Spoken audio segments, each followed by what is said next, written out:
Conditioner.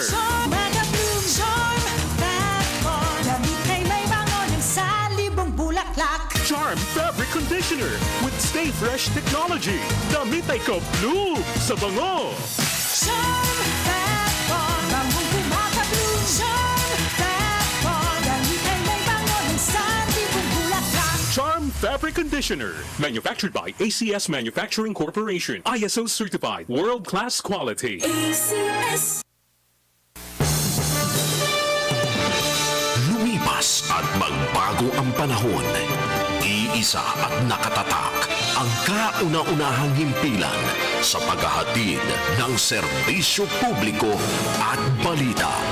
Ito ang Radio Mindanao Networks. Higit 6 na dekada sa paglilingkod sa masang Pilipino. Sa Metro Manila, ito ang DZXL 558 Radyo Trabaho, ang inyong gabay sa hanap buhay.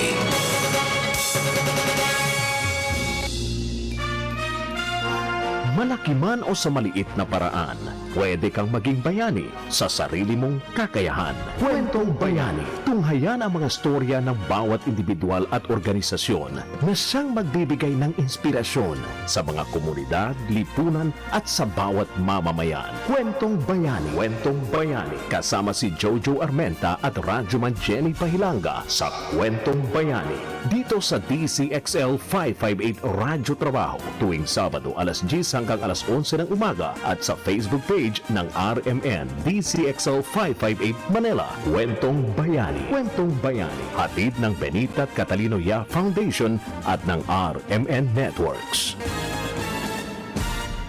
Kwentong Bayani. Kwentong Bayani.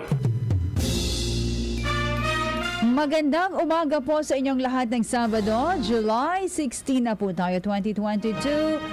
Welcome po sa Kwentong Bayani, hatid po sa inyo ng RMN at ng BCYF. Mula po sa DZXL 558, ako po si Radyoman Jenny Pahilanga. Ayan, at syempre kasama natin ating partner mula po naman sa BCYF, napakasipag naman talaga, si partner Jojo Armenta. Partner, good morning.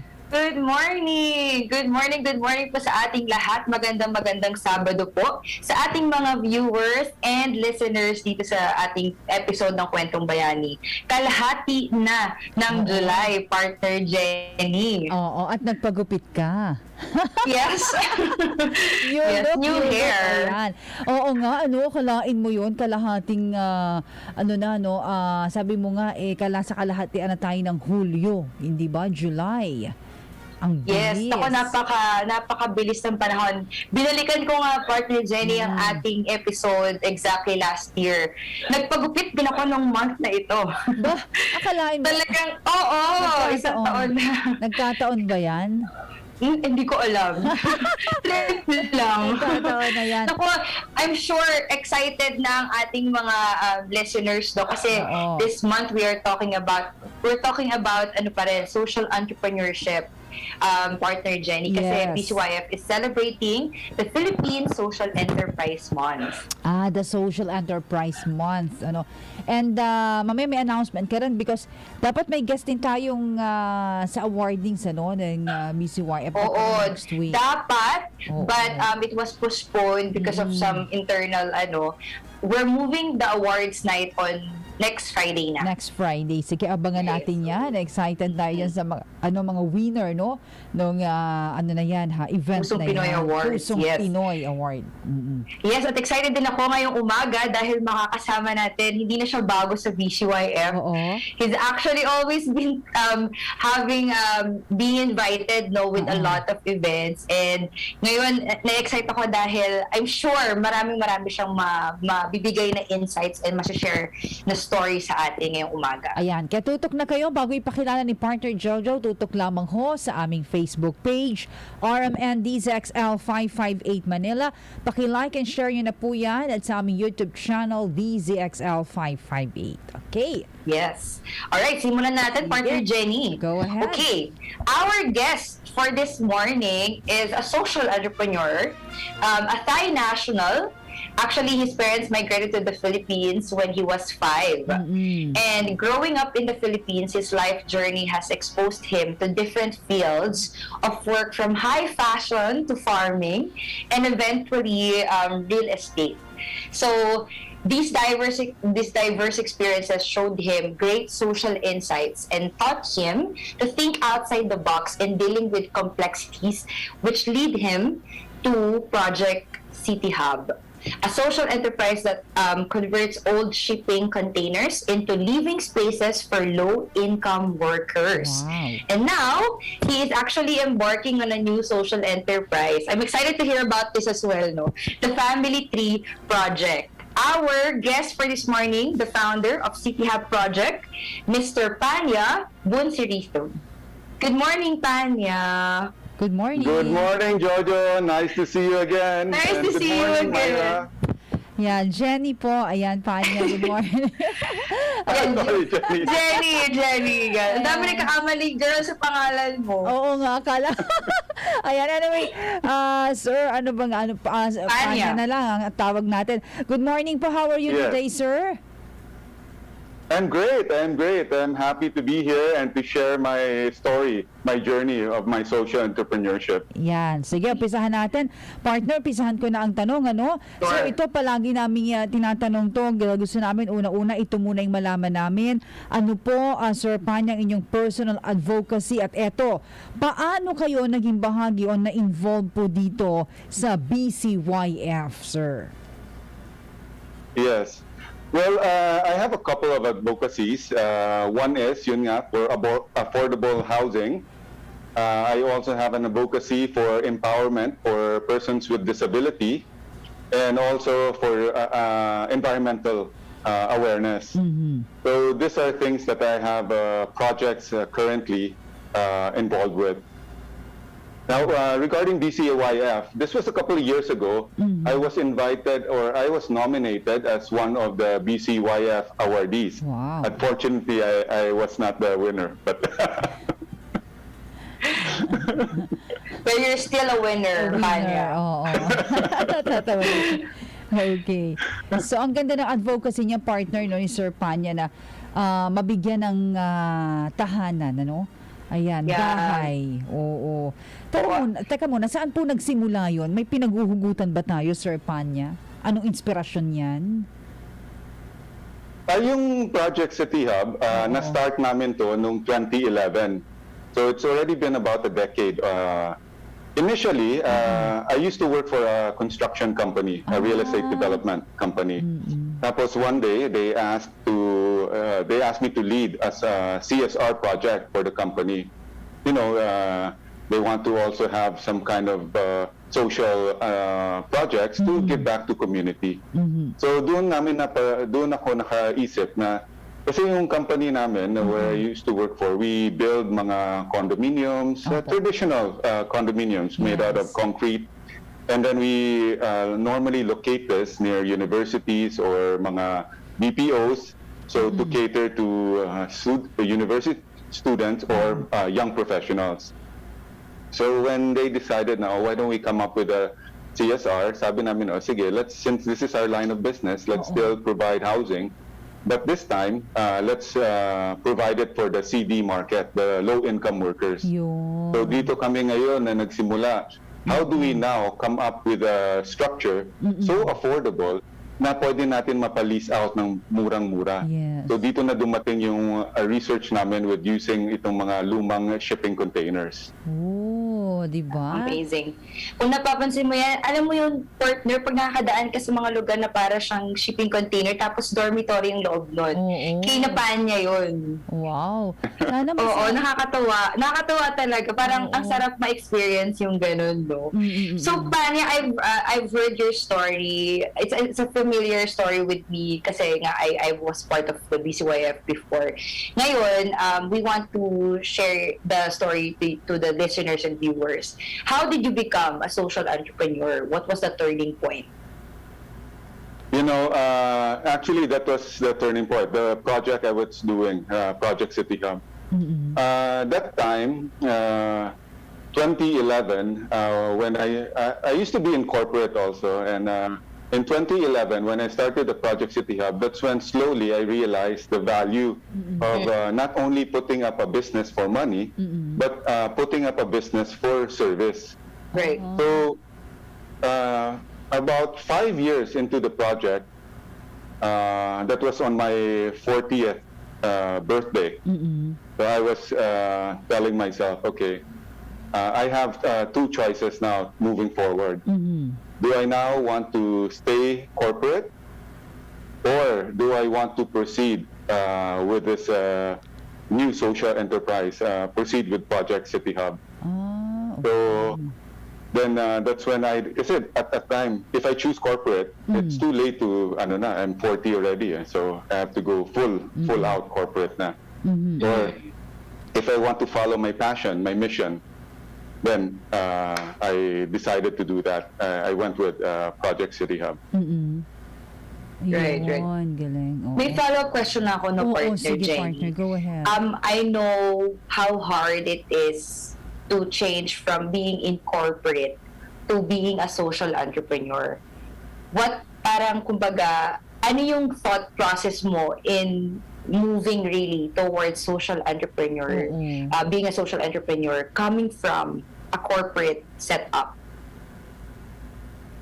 Well, corporate kasi, we're all trained, early on, from our education and everything, we're all trained to be working for money. Yep. So pretty much yun ang corporate setup. Whether you're in construction, whether you're in real estate, or any other type of business. Ang social enterprise kasi, iba yung iba yung end goal. It's not about profit or money. It's about the community that you can help, people that you can help. Kaya nga sabi nila with a traditional business, there's only one bottom line, which is profit. When they go on a board meeting, they will not talk about how many people we housed, how many trees we saved. It's always about what was our revenue last year and compared to this year. Did it increase? So it doesn't matter where you have child labor or paid fair wages. That's not the topic, right? With social enterprise, there are three things that you have to target. Number one would be you have to do something good for the people, for the community. Your project has to be good for the people. Number two is your project has to be a steward of the environment. You have to be an environmental protector. And then lastly, number three is the profit. Kasi you want to be sustainable, so you don't have to rely on donations to continue your project. Okay. Yan. Medyo nabitiwan na ni Sir Panya, partner, yung the difference between social enterprise and enterprise, no? Pero sige sir, mas pakipalawak po. Kung may idadagdag pa po kayong paliwanag doon sa kaibahan, like what you said po na social enterprise at saka enterprise, mas kaibahan pa po kung may idadagdag pa po kayong palalawakin po yung kaalaman. Ang traditional business, ang traditional business, you do business because of money. You look for money. Yes. So yun yung yun yung initial start. Kunyari, sa start ka ng negosyo. Oo. Ang una mong isipin is, nasaan yung pera? Tapos then you will find the business to match it. Yeah. Ang sa social enterprise naman, iba yung mindset. Ang mindset is, ano yung mga social problems meron tayo ngayon? And then, with using our business skills, hanapin natin ang solusyon. Yun. Then money comes after. Oo. Nice. Comes after, o diba? So yung muna, pangangailangan muna. Like ito nga, yung City Hub partner, Jojo and Sir Panya, ito yun. Diba? Yan, nakikita po natin. Yes. Ito po nakikita po namin sa aming, ngayon, Facebook. Ay, ang ganda, partner. May feel. Diba? Oo. Yes. Ganda, may ganun pala ngayon. So, isa sa mga problems, social problems natin, Ay, ang dami. is housing for the low-income workers. Oo. Right. Ngayon, imagine mo, Metro Manila, according to NSO census, pero itong census was a couple of years back, Oo. meron na daw tayong 13 million population in Metro Manila. Imagine. Dami. Tapos, during daytime, pwede itong mag-balloon into 15 million. Bakit? Kasi lahat ng dahil all the job opportunities are in Metro Manila, lahat ng mga tao from Cavite, Laguna, Bulacan, pumunta na Metro Manila to work. Oo. Tama Ngayon, po. isipin mo, if 70% of your population in Metro Manila are low-income workers, saan sila ngayon pwedeng tumira? Right. Kahit saan ka tumingin sa Metro Manila, maraming housing development. Pero karamihan nito, puro high-end condo. Oo. Ang Yeah. pinakamura siguro na condo is mga 10,000 a month. Yeah. Minimum wage ngayon sa Metro Manila, well, tinaasan na, naging 570 per month, per day. So almost mga 14,000. So if you have 14,000, how can you pay for a 10,000 condo? Yes. Ngayon, That's right. they have only, naiiwan sa kanila is two options. Either they commute every day from Bulacan to Metro Manila, spending about 100-120 pesos transportation cost and about 4 to 5 hours in the commute time. So, bakit ito na nangyayari? Kasi yun nga, wala silang matirahan sa Metro Manila. Unless, Right. ang only option nila is tumira sa squatter, yung informal sector community. Pero Yeah. alam mo naman gaano unsafe and very dirty itong mga na to. So imagine, these are our heroes, our working kababayans. Yes, Pero we cannot correct. even provide a decent place for them. So this is where Project City Hub comes in, where we provide affordable, dignified housing para sa kanila. Wow. Galing. Dignified housing for the Oo. low-income workers. Ganda nga. Tanya, sorry na-curious lang ako. Aside from providing the low parang affordable housing for them, ano pa yung mga programs niya sa loob in City Hub that helps these tenants? Well, another of our advocacy, as I mentioned earlier, is empowerment for persons with disability. So we are proud to say, in the past 4 years that City Hub has been operating, we have 100% PWD staff. So kunyari, yung aming housekeeping, ang aming housekeeping ay hearing impaired. Ang aming customer relations, the one who answers our phone, email inquiries, social media inquiries. She's orthopedically impaired. She's on a wheelchair. Yung amin namang mga resident manager, each of our City Hub branches, and the one that handles yung day-to-day operations, sila naman ay mga amputees. So either nawalan ng upper limb, kamay, or lower limb, mga paa. Yeah, so this is another advocacy that we are doing also. Galing. Okay. So, ayan.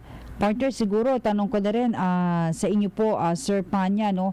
Ano po yung, sabi nga, naisip po ninyo to support yung ating social enterprise sa ating Pilipinas, yung mga pangailangan nito, or what do you think is the support that social enterprise in the Philippines po need, yung kailangan pa natin, sir? I think government definitely could come in to support, to encourage by giving mga siguro certain ease of business, of doing business, number one, and also certain tax breaks or support to encourage our young kababayans to pursue social entrepreneurship. And I'm happy to see also that actually yung academe, like in Ateneo, they already have a course in social enterprise. Right. And in LaSalle, it's not a full course yet, but they have a mga workshops on social entrepreneurship also. Okay. So it's nice to see that there is already kasi I believe if we have more social entrepreneurs in the future, a lot of our problems will be solved. Yeah. Pakibigyan po That's na true. ng konting paliwanag yon, Sir Panya. Bakit po ayan masusolusyonan kung ganun po? Okay. Kunyari, for example, housing. May problema tayo sa Yeah, number housing one, for yes. low-income workers. Yes. So, here we are, City Hub, as a social enterprise to come in to assist the government to provide that. Ngayon, meron tayong problema sa employment, lalo-lalo na for persons with disability.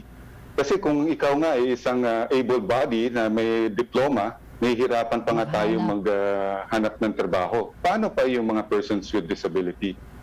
Dito pumasok naman si Ryan ng Virtualahan. He is also a social entrepreneur where he came up with parang it's a training school for persons with disability to hone their skills in using what you call this, the technology. So they are being trained how to be virtual assistants. They are being trained how to be call center, to take in call center jobs. Galing. So these are just examples of what social enterprise can do. Another example, I don't know if you have heard of Messy Bessie. Yes. Makikita mo sila sa mga malls. They supply cleaning products.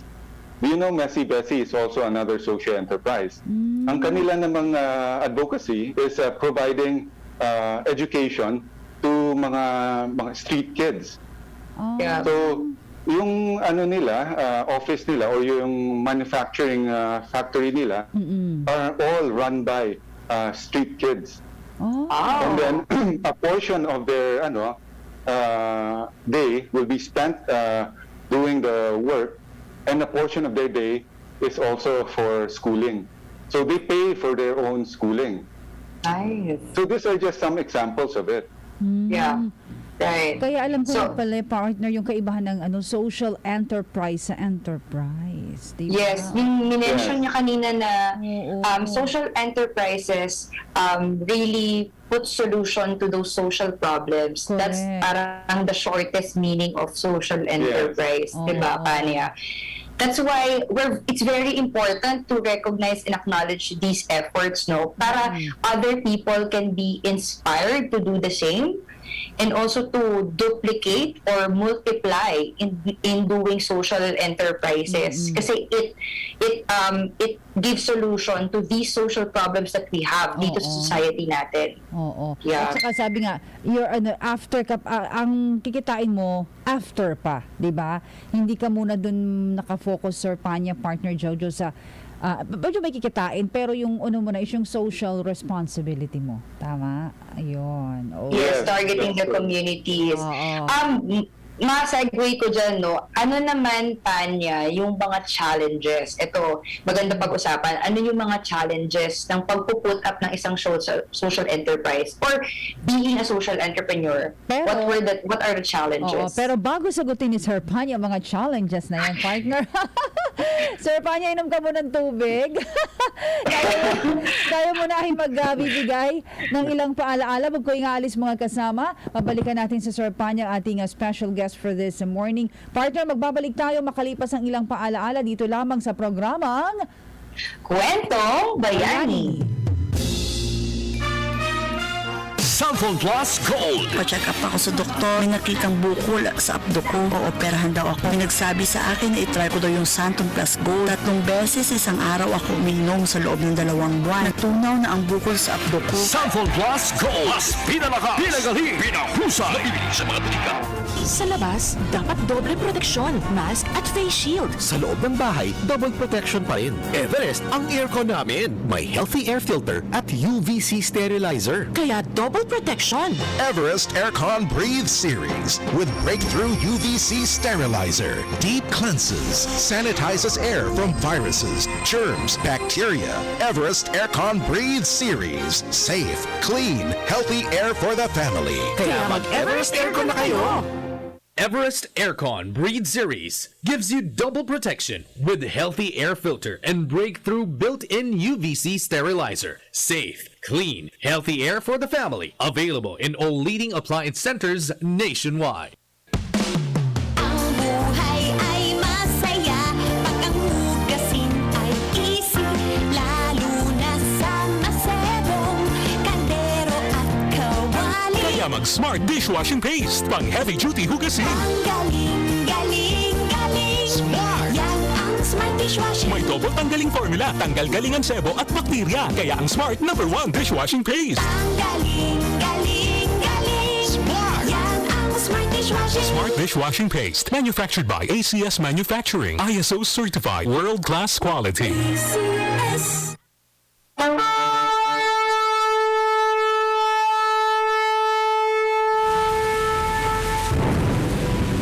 God so loved you, He sent Jesus to die for you. Believe in Him, and you will not perish, but have eternal life. John 3:16. God is calling you. Isang tawag mula sa MX3, ang tagapaghatid ng magandang balita. Boom, papaya, white rose papaya, yeah, yeah, yeah. Boom, puti ka in 7 days, oh yeah, yeah, yeah, yeah, yeah, yeah. White rose papaya, new white rose papaya. May double whitening ng papaya extracts and vitamin B3. Clinically proven magpaputi in as early as 7 days with regular use. Boom, puti ka, white rose papaya, yeah, yeah, yeah, yeah, yeah. Papaya puti, papaya fast. White rose papaya with vitamin B3. Manufactured by ACS Manufacturing Corporation. ISO certified world-class quality. ACS. Santon Plus Herbal Capsule. Ako po si Angelica. May bukol po ako sa tuhod, kaya hirap po talaga ako maglakad. Nag-take ako ng Santon Plus araw-araw at isang buwan lang. Palit ang bukol ko. Epektibo talaga ang Santon Plus Herbal Capsule. Santon Plus. Mabibili sa mga butika. Ang mga kwento nila ay inspirasyon sa iba. Diba, how can you make sense of this pandemic? Yung mga tao dating matitibay by their fortitude in life, ngayon may mental health problem. So I believe coaching and personal development is where we would come in. Why personal social responsibility? Kasi I felt kailangan natin itong isabuhay dahil ika nga no, we have to walk the talk. We have to try to walk the talk. Ang mga hakbang na kanilang ginawa ay malaki ang naiambag para sa pagbabago sa buhay ng bawat isa. I initially started a youth organization for the youth, regardless of what their age, just for them to be of service. Kapag pinapainom ko sila ng kape, tumitigil ang tutukan at nag-uusap at nasusulong ang usaping pangkapayapaan. Pakinggan ang kwento ng bagong kabayanihan sa Kwentong Bayani. Kwentong Bayani, kasama sina Jenny Pahilanga at Jojo Armenta tuwing Sabado alas 10 hanggang alas 11 ng umaga sa DZXL 558 Radyo Trabaho. Ang kwento nila para sa iba ay bayani ka. We started this program ho because we wanted to show how heroic Filipinos are. How there are so many wonderful people, men, women alike, many young, some quite old, working to better not only themselves but their neighbors and indirectly therefore the country. Kwentong Bayani, hatid ng DCYF at ng RMN Networks.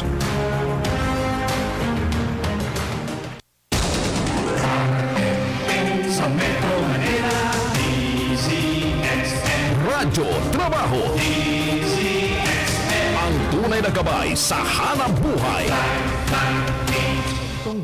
Kwentong Bayani. Kasama si Jojo Armenta at Radyoman Jenny Pahilanga sa Kwentong Bayani. Oras natin sa buong kapuluan, 31 minuto na po makalipas ang ikasampu ng umaga.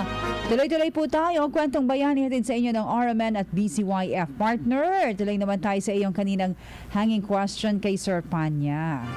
Yes, so ang ating question bago tayo mag-break, no? Ano yung mga challenges ng pagpuputap ng isang social enterprise and, challenges being a social entrepreneur? I think the biggest challenge would be mindset. Kasi since our younger years, we were all brought up to look for money. Yeah. Schools are designed for us to be able to find work or do business for money. So siguro ang biggest challenge talaga is to change that mindset na why not a mindset more of community service? Right. What can we do for society? And then use all our business skills, all our skills to find solutions for it. Kasi kadalasan, mapapansin mo, mga businesses, you have a lot of good, smart people. Pero kadalasan, ang way nila to do it, paano ba natin ma-shortcut ito para mapamura yung natin, yung expenses, yung operational cost. Yung mga natin, workers, natin. Huwag natin temporary lang natin para we don't have to pay benefits. So these are their ways of trying to make money in business. Now with the social enterprise, should be sana opposite. Wala rin trabaho yung mga ating kapwa PWD. Okay, use our intelligence, use our skills. How do we now solve this problem? Okay, so yun pala yung kaibahan talaga niya, no, Sir Panya. Eto, sinasabi nga pagtulong rin lang naman po ang ating pinag-uusapan. Napakasarap niya sa puso, sa isip ang pagtulong. Ano po ang pinakamalaking reward, Sir Panya, sa pagtulong mo o sa pagtulong natin, sino man, lalo na po kayo sa ating mga komunidad? Anong malaki pong reward na natatanggap ninyo o nakukuha po ninyo dito? I think it's fulfillment. That's definitely number one. You know, you will hear a lot of people who have a lot of money. Okay. Kasi ang natin ngayon, ang basis for success is may Rolex watch yan. Successful yan. Naka-drive siya ng Mercedes-Benz. He made it. Successful yan. Pero you know, this Mercedes-Benz, Rolex watch, iPhone, after 6 months, hindi na siya, you will look for a better thing. So, materialistic ang natin, ang approach. Thinking natin. Ngayon, after a while, you will find that your life is empty. You know, do you know Robin Williams? Yeah. Yung American actor? Imagine, everybody thought, wow, Robin Williams is a comedian, so ang saya-saya. He's a Hollywood actor, so very famous and have lots of money. Pero at the end of the day, nobody knew he was depressed inside. He committed suicide. How about Anthony Bourdain? Yung travel, diba? All the chefs were like, wow, I admire him. Sana he travels the world getting paid for it. So kala ng lahat, wow, he has the perfect job. But not knowing na he has also mga inside. So again, he committed suicide. Kate Spades, very successful businesswoman, has the luxury bags. She has kids, family, but then again, she also committed suicide. So, you know, at the end of the day, if you don't find the purpose of your life, you will end up depressed. Money is not. Money is only superficial to buy you this material things, but purpose is what drives your life. Have you heard of this term, ikigai? No. Okay. Ikigai is a Japanese concept. According to the Japanese, everybody has an ikigai or a purpose of being. But 99% of us will die without realizing our ikigai. Now, why is that? Number one is because of social norms. Ngayon, society will tell you, Jojo, you're 25 years old. Dapat may anak ka na, asawa ka na. Or if your passion is to be a culinary expert, your will say, nanay, anak, walang pera dyan. Magano ka na lang, nursing, mas pera dyan. So, the anak will end up take up nursing and work for, suppressing ang dream niya, ang passion niya.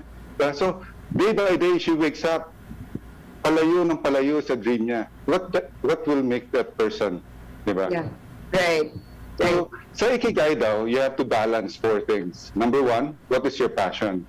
Number 2, what are you good at? Number 3, what the world needs. Number 4, what you can get paid for or to sustain you. So the best way to do this, you get a piece of paper. You put 4 columns. So number 1, passion. Sulat natin passion.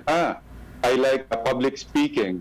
I like cooking. I like traveling. I like all the things that you're passionate about. Sports, reading, movies. And then next is, what are you good at? Now, sometimes kasi you might be passionate about singing, but you're not good at singing, so it won't work out. Diba? So you have to write down now what you're good at. Tama, oo. And then number 3, what the world needs. Kasi if nobody needs what you're doing, it's not going to work out. Now you can start with maybe the UN SDG goals. Poverty alleviation, hunger change, gender equality, write it down. Lastly, what you can get paid for. So once you write those all down and then you scratch it out, you eventually find a pattern, which is going to be your ikigai. Now, when you do your ikigai when you're 13 years old, when you're in high school, you have a kid, so why don't you try to do this exercise, do your ikigai. At 13 years old, at 20 years old when you graduate college, at 40 when you're midlife, at 60 when you're senior, your ikigai will change. Right. Through the years, you gain knowledge, you gain skills. Yeah. That's right. Nako, sabi ko sa'yo, marami tayong tutunan dito, partner Jenny. Alam mo, partner, pagka magaling yung ating guest, natutulala ako eh. Diba, nagiging speechless tayo. Speechless ako eh. Nako, Panya, so naniniwala ka ba na money is not the reason why the world is going, but it's the purpose and dream? Yes. Lalim ng partner. Diba? Hindi kasi marami Go ahead. There was this article or a book written, I forgot the title, but it was a nurse in the U.S. So she was a nurse in an elderly home. So she interviewed 100 elderlies. Isa lang yung question, what is your regret in life? And none of them answered, I did not make the $1 million. I did not have the mansion, a yacht, or an airplane. All of them, sana I said, I had the courage to say I love you to my crush. Sana I pursued my dream of being a dancer, a ballerina. Really, if you think about it, in your deathbed, you will not be talking about your Rolex watch, Mercedes-Benz, or all this mansion. Diba? Yeah. That's true. Magandang quotable quote yun from Panya, no? Kaya ko binanggit yun, partner Jenny and Panya, kasi people think, nowadays, lalo na nag-pandemic, people think that the money is like the solution. Like, kailangan ko ng money to be happy, diba? I want to be wealthy para maging satisfied ako sa life ko. Pero, it's not It's really, what's your purpose, no? What's your dream? What's your purpose? What's your passion? That would make you go and do things. Diba? Yeah. So that's connected to my next question, actually, Panya. Personally, in your daily routine, in everyday life, how do you practice personal CSR? Like yung citizenship, sustainability, and social responsibility in your own daily routine? We want to know. Well, for me, I have this, before pandemic happened, I have this thing kasi sometimes everybody from time to time needs to have self-reflection or time to themselves. We can get burned out then. So what I normally do before, at least once a month, I engage myself in social service. So this can be joining a group doing medical missions or feeding or tree planting. This is just for me to get grounded and see what are the social problems that we have. Yeah. And then also once a month, I have this, how to parang re-energize my brain. Diba? Para you have a fresh, So what I do is, once a month then, I go to a bus station. Without any, agenda, I choose a destination. Basta that destination will be just 3 hours ride. So, kunyari, I'm in the bus, 6 a.m. Then I choose a destination that's 3 hours away. When I get there, it's 9 a.m. What I do is I go around, enjoy the local scenery, local food, and then at 6 p.m. that same day, I take the bus going back. So I'm home by 9 p.m. to rest. So then I get my, because I don't have an agenda, I did not make any, So I'm not pressured, right? So it's just to clear my mind. Para you can now get new thoughts in. So these are the things I practice once a month. Wow. Okay, galing. Puro local lang yan, Panya. Yeah, yung travels ko, it's local. Para one day lang. Oo. But you know, one time, have you ever been to vegan? Yeah. Vegan, Ilocos. Oh. You know, one time I said, sige, I'll try going to vegan. Pero vegan is not a 3-hour trip. It's like a 12-hour trip. So what I did, on a Saturday night, 9 p.m., I took the bus. I woke up Sunday morning, 6 a.m. in vegan. Explored vegan. Same day, 9 p.m., I took the bus from vegan to Manila. Wow. I woke up in Manila 6 a.m. and went to the office. Hala. Wait. Grabe! Bakit, sir? Bakit, Sir Panya? Anong meron? Agad-agad, ganon. Parang ano? No, that's what I'm saying. Kasi sometimes you need to, there are times that you need to reboot, clear your mind, refresh in the computer. So you need to have this time to reboot para you get fresh new ideas coming in. Parang gusto namin yan ni partner Jojo. Bukas ng umaga punta kami sa Baguio. Tapos partner alas 9 ng gabi balik tayo Manila. Okay, yes. This is much cheaper than going to a therapist. Right. That's true. Alam mo, Panya, mag-start ka na mag-vlog, please. Aabangan namin yan. Oo nga, kami ang unang dalawa mo agad na follower. Subscriber pala, ayan. Anyway, Sir Panya, interesado kami ni partner Jojo tsaka ating mga nakikinig at nanonood po sa Facebook natin na page. Can you tell us more about po dito sa inyong partner family itong project? Family tree project niyo, sir. Yes. So this is a new project that we're embarking now. It's called the Family Tree Project. Have you heard about green cemetery or sustainable cemetery? Ako parang yes. Medyo nakarinig ko. Yeah. So imbis na tombstones represent your loved ones, it will be trees. Kasi ngayon, yes. Kasi ngayon, yung practice natin of our burial practices are actually very, it's not environment friendly. Kasi diba sa atin is when our loved one pass away, we embalm them and then inject a lot of these chemicals, formalin, for the reason we want to delay the decay para we have the mourning stage. Pero all this formalin that you inject, these are all poisonous to the earth. Right. Kaya nga, by law, you cannot bury the dead directly to the soil. Kailangan mo may concrete vault. Para when the decay happens, yung mga chemicals won't go into our water supply. So, imagine how big ang mga cemeteries ngayon sa Loyola Memorial, Manila Memorial, and our public cemeteries are the same. Kasi every year, the cities population increase. So, more and more people also pass away. And yung public cemetery mo naman, hindi lumalaki. So ngayon, if you go to a public cemetery, para na rin siyang condominium. Patong-patong na sila. Correct. And then they have to kill all the wildlife, all the trees, just to make it efficient use of space para sa So literally, if you look at it, it's a storage of poison chemicals. Ang cemeteries. So what we are proposing with the Green Forest Project or Family Tree Project is to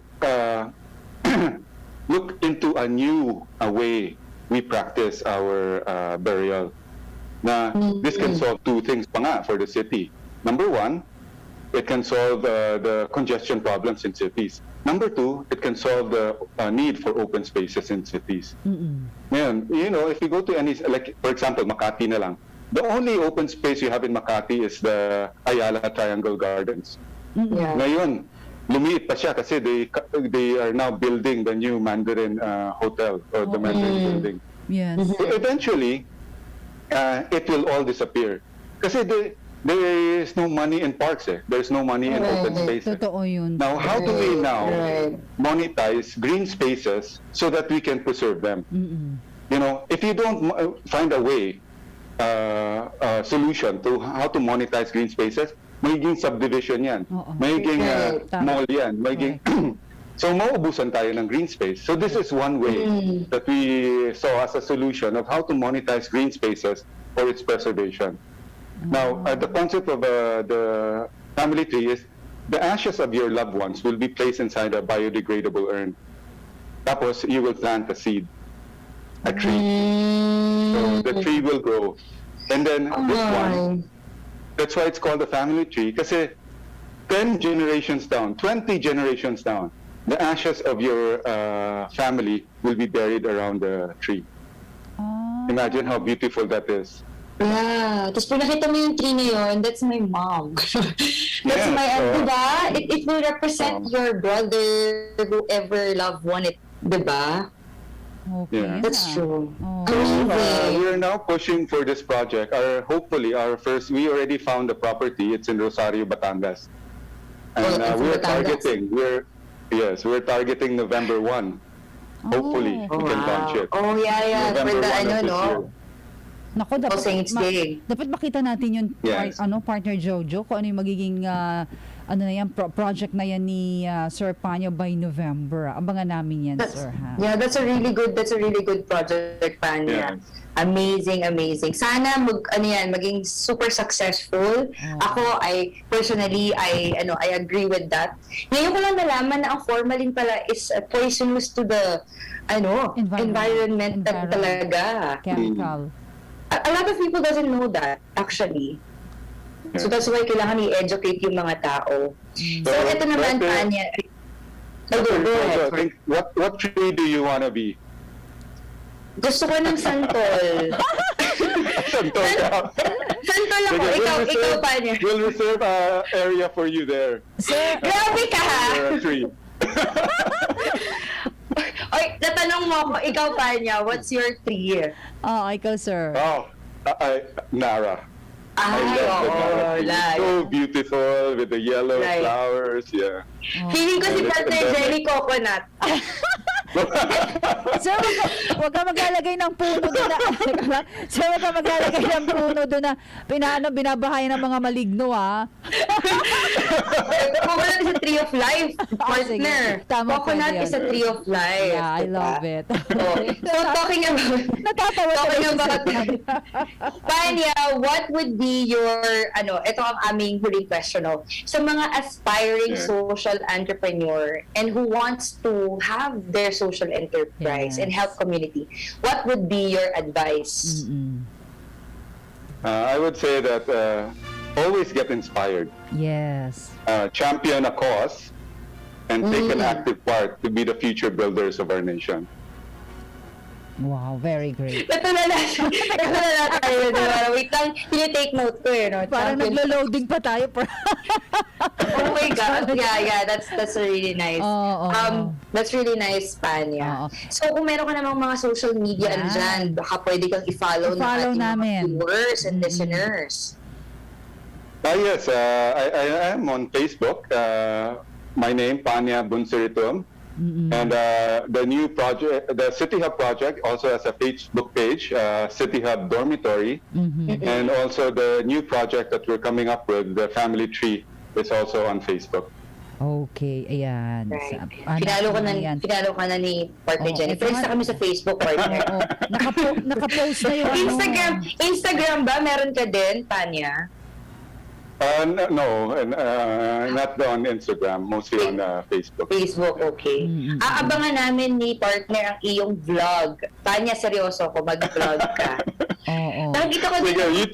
You teach me how to, I'm sure, papatok yan. Papatok talaga yan. Sa Sir Panya, yung mga one-day trips mo. Partner si Sir Panya, happy face siya. Napaka ng mukha niya, napaka-alwan, di ba? Thank you. Thank you, sir.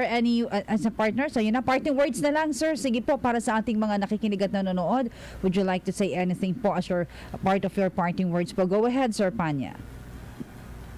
Well, to everyone listening, if you're interested to learn more about social entrepreneurship or how to help the community, feel free to get in touch with me through my Facebook page or Jojo with the BCYF. They also have a lot of mga workshops, and they also every year, you still do it, Jojo, no? The BCYF awardees every year. So they also have a lot of inspiring stories about mga social entrepreneurs.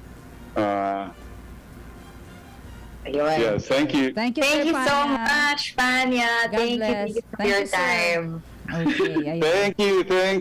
Thank you po. Ayan. Nakaka-enjoy naman yung ating usapang Oo yun. nga. Natutulala tayo, partner. Ang dami quotable quote from Panya. Pinake quote ko nga eh. Kasi gagawa namin ng quote card. Oo, pero gusto ko yun. Ayan, thank you, Sir Panya. Pero gusto ko yung sinabi ni Sir kanina na 9 a.m. punta siya ng vegan, di ba? 9 p.m. alis din siya papuntang Manila. Paano ba katagal ang vegan ngayon? Oo, 12 hours. It's about 11, 12 hours. Oh my gosh. You know what's my next adventure? Uh-huh. A bus trip to Davao. Hala! There is Oh now my a bus gosh! going all the way to Davao. 3 days, 2 nights. Grabe. I'm planning to do this trip in December to visit my brother in Davao for his birthday.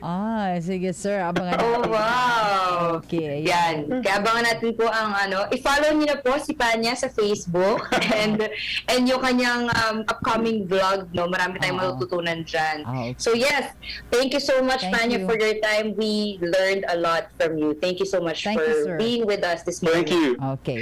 Ayan. Thank you. Thank you. It's an honor. Thank you for getting me in the show. Yeah. God bless, sir. Thank you. Partner, meron ka bang special announcement pa rin para sa ating programa? Go ahead, bago tayo magpaalam. Alright, so we're still celebrating Philippine Social Enterprise Month. So, nabanggit nga ni Panya kanina, no, the Developmental Social Enterprise Award is every July. I think it's still ongoing. And then, Pusong Pinoy Award will be on July 22, Friday po, 6:30 p.m. via Zoom. We're going to be live on the Facebook page of BCYF. Kaya naman po, i-follow nyo na at patuloy nyong abangan ang mga updates namin sa BCY Foundation Facebook page. Okay, ayan. At syempre, ang ating programa po, paki-like and share yun na yan, okay? So partner, ano naman ang ating abangan pa rin next Saturday para sa ating programa? Yes, so we're still in the July month, so we're still going to invite social entrepreneurs to share about their journey and also to learn about how to be part of a social enterprise kasi we're still celebrating the Philippine Social Enterprise Month. Kaya abangan nyo po yan hanggang dulo po ng July. Okay, ayan. Partner, tayo magpapaalam na. Ayan, go ahead. Thank you so much po muli kay Panya for being with us this morning. Thank you sa mga viewers and also listeners natin dito sa DZXL. Continue to share our episode every Saturday, no, para po ma-share po natin yan sa iba pang maraming tao.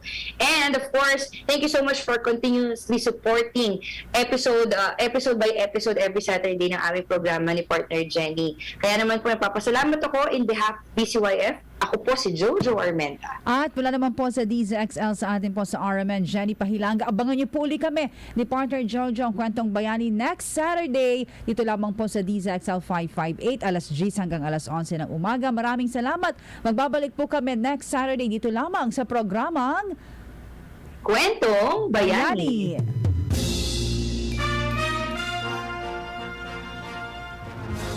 Mga karamdaman ba ang problema mo? Subukan ang bago Santon Plus Gold. Santon Plus Gold. Mas pinalakas, mas pinahusay, mas pinagaling. Makatutulong sa paglunas sa mga pamamaga, bukol at iba pang karamdaman sa iyong katawan. Santon Plus Gold. Mabibili sa mga butika. Santon Plus Coffee Mix. Ako si Lizette, isa akong diabetic patient kaya medyo maraming bawal. Sana dito ang kape pero hindi ang Santon Plus Coffee Mix. Kakaiba to dahil ito ay may soya, munggay at sangkong na maganda sa kalusugan. Santon Plus Coffee Mix. Kape na gamot pa. Mabibili sa mga butika. Pride Bar, hindi lang puti, kisla puti. Pag nilaban sa Pride Bar Blue, ang puting damit ay magiging Mas puti ito, mas puti ito, mas puti ito. sa Pride Bar Blue. Pwedeng hindi na ako magtina, anyel o bleach dahil ang Pride Bar Blue ay may power widener na nanunuot sa bawat hidla. Kaya ang damit ay kisla puti at panayan pa sa kamay. Mas puti ito.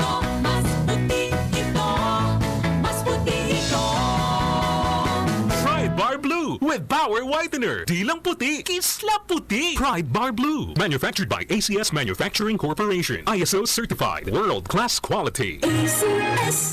Para sa damit na ka-bloom sa bango, subukan ang Charm Fabric Conditioner. Charm Fat Bar, bangong gumagabloom. Charm Fat Bar, damit ay may bango ng salibong bulaklak. Charm Fabric Conditioner with Stay Fresh technology. Damit ay ka-bloom sa bango. Charm Fat Bar, bangong gumagabloom. Charm Fat Bar, damit ay may bango ng salibong bulaklak. Charm Fabric Conditioner. Manufactured by ACS Manufacturing Corporation. ISO certified. World-class quality. ACS. A blessed day to you. I'm Reverend Philip Taroja. I'm a pastor and I've been serving the Lord since 1977. When the lockdown was announced, my mind went bizarre and bizarre. All of us experienced anxiety. I had to take care of my body. God introduced me to MX3. Kita ko talaga yung impact. And I thank God for guiding me. That's what I find in MX3. Mahalagang paalala, ang MX3 capsule ay hindi gamot at hindi dapat gamitin panggamot sa anumang uri ng sakit. DZXL News Break. Magandang umaga mga kasama. Narito ang balita sa oras na ito. Mga produkto ng mga magsasaka sa Eastern Visayas na ibenta na higit sa 100,000 pesos sa loob yan ng 2 araw. Ang kasama natin sa balitang yan si XL Radyoman 3 Silvestre Labay. DZXL Radyoman Report.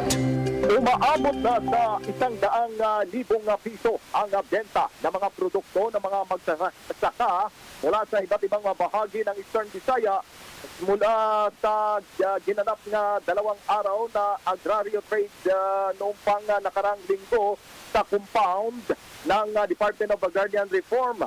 Inihayagan ni Chief of Program Beneficiary Development Division Milicia Ong na ang trade fair na may temang produktong benepisyaryo tungo sa malawak na merkado ay nakabuo ng pinagsamang benta ng 116,332 pesos para naman sa mga produkto ng Agrarian Reform Beneficiary Organization lamang. Paliwanag ni Ong na ang mga benta na nabuo ng mga pribadong negosyanteng sumali sa trade fair ay hindi kasama. Ayon pa sa organizer, ang mga pribadong negosyante ay nakakuha naman ng pinagsama-samang benta na mahigit na 40,000 piso. Ibinahagi ni Ong na karamihan sa mga produkto ng arbo mula sa sariwang prutas at gulay hanggang sa mga processed food ay naibenta lahat sa mga processed food umano. Buong pagmamalaki pang ibinahagi ni Ong na 13 arbo sa Region 8 ang nabigyan na ng lisensya para mag-operate ng Food and Drug Administration na karaniwang tinatawag na FDA LTO. Kasama mo sa Quezon City, Radyoman Press, Silvestre Labay, Tata, RMM, DZXL, 5 At yan po ang balita sa oras na ito. I-viral ang totoong balita at going trending ang malaga impormasyon sa bawat Pilipino. Pakilike ang aming Facebook page, RMN DZXL 558 Manila, at ilike at subscribe ang aming YouTube channel, DZXL 558. Ako po ang inyong Radyoman 4, Angel Ronquillo, Tatak Arimen. Ang oras mga kasama, tatak 11:01 na magandang umaga. That time check was